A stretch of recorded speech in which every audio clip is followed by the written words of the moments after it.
People make decisions based on emotion, and then they rationalize that choice using facts. And that's exactly the same approach you need to take if you want to convince a research supervisor to take you on as a student. Now, here's the thing, is that a lot of people, whenever they lead, whenever they try to kind of sell someone on something, whenever they try to convince someone on something, they use facts and figures. It's our kind of go-to default position. But let me tell you this, it does not work most of the time. I have received, when I was a researcher, plenty of emails from people trying to convince me to take them on as masters, PhD students, and they all led the same way. They all said, here is like an information dump of stuff that I've done. Do you want to employ me? No, I don't want to employ you, and that's because you haven't used emotion to your benefit. The number one way that you can sort of like build the emotional response in a person that you want to take you on as a PhD student is to show a genuine interest in their work. Showing a genuine interest in the research they're doing by looking at their papers, their students' work, their conference presentations, everything you can get a hold of is the number one way of making them feel like you really care about their work. And here's a little trick, is that if you are trying to sell someone on something, in this case you to become their PhD student, when you meet up with them, when you speak to them, they should be doing the majority of the talk. And it's something I learned very early on in my entrepreneurial life, is that actually I could sell things far better if the person that I was trying to sell to was talking the most. The way you do that? Simple. Ask questions. When you're trying to sort of like sell yourself to a research supervisor, we always want to go in with facts and figures and evidence. Wait.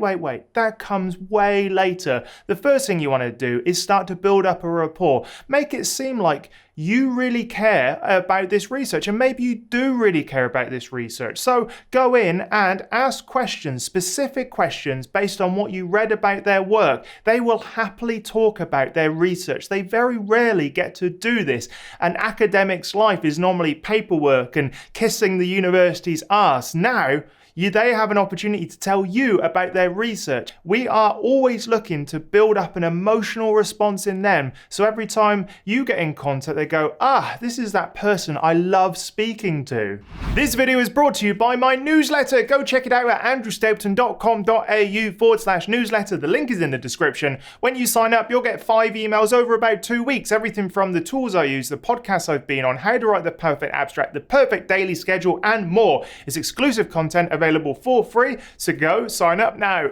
A little word of warning before you do anything. Do not do the generic email blast. I've had plenty of them. My ex-colleagues had plenty of them. If you are trying to sell yourself or get a research position, the first thing you should not do is do a massive research blast. Like, I'm talking about a generic email that you send out, because it is low effort, and low effort you can smell a million miles away as a researcher. As a researcher, remember that you've trained yourself to become sort of like the ultimate bullshit detector. And the moment that wafts across your emails, you can smell it, and it leaves a lingering stench. That is not the emotion we want to sort of like build up in our potential research supervisors. So stay clear from Dear Professor Stapleton, or Dear whoever, or Dear Professor, hi. Like,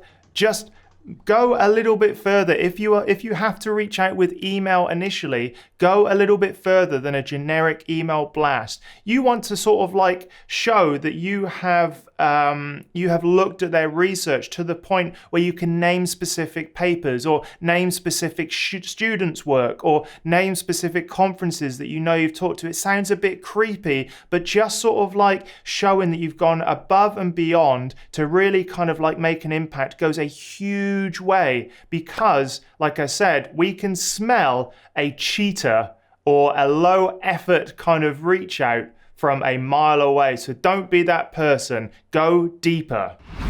If you're reaching out to a potential research supervisor, don't expect everything at once. Don't expect to get that hole-in-one from one email. It'll take a little bit of time. Now, the thing is this relationship, as it builds, you can ask for opportunities. Any opportunity that comes up in their lab. The thing is that a lot of PhD research supervisors don't necessarily have the money right there and then to get you on as a research student. But things change. Things change quickly in academia due to who's got money, who's got grant money, the institutional money, the money from the university, the grant money from the government. All that changes pretty quickly. So asking for opportunities means that, yeah, you may go and work in their lab for a little bit over a summer scholarship. And then after you've kind of got your foot in the door, that may lead to other opportunities. And in fact, you may even decide that that research supervisor isn't the one for you after going there. But here's the thing, is that getting your foot in the door goes a huge way to being that known person.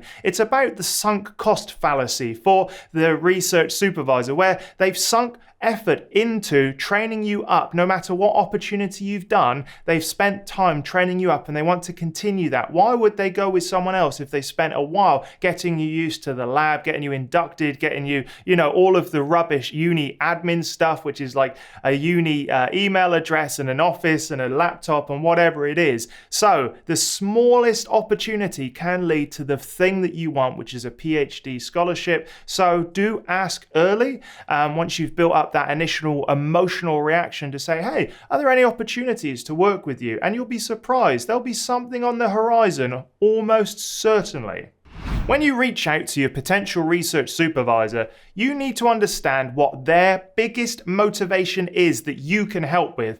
That is publications. Publications published in peer-reviewed journals. That is what keeps their career afloat and gives them academic kudos with all of the other researchers in the field. Showing to the potential research supervisor that you know how important publications are is so important. You know that it's not just important to tell other people in the field what you're doing. It is also because their career and your career eventually will be judged on the number of publications you can pump out and the amount of money you can bring in. So you'll be well ahead of any other student who sort of like followed the path of least resistance, doesn't really understand the academic game. If you can say, well, I know and I understand how important publications are, and I'd love to start working, right away on getting publications, and within a first year, I'd like to, do all these things. That is a nice, exciting buzz. Remember, we're going back to that emotional state, that nice, exciting buzz that you can sort of like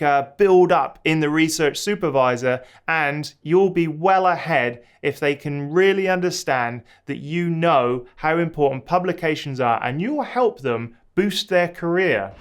The last thing that's so very important, and it's often the thing we lead with, is evidence. Now, I want to go back to the first thing I said in this video, which is people make decisions based on emotions and they rationalize that decision using evidence. And in fact, evidence is one of the last things that you should include in a reach out email, or as you're building that relationship. You should mention that you have got research experience. You should reach out to people that can give you a great reference. Connections within academia, especially within particular fields, are very sort of close, and if you can get one of their colleagues or one of their friends to recommend you, that goes a really, really long way to saying this is the person you should get in your lab.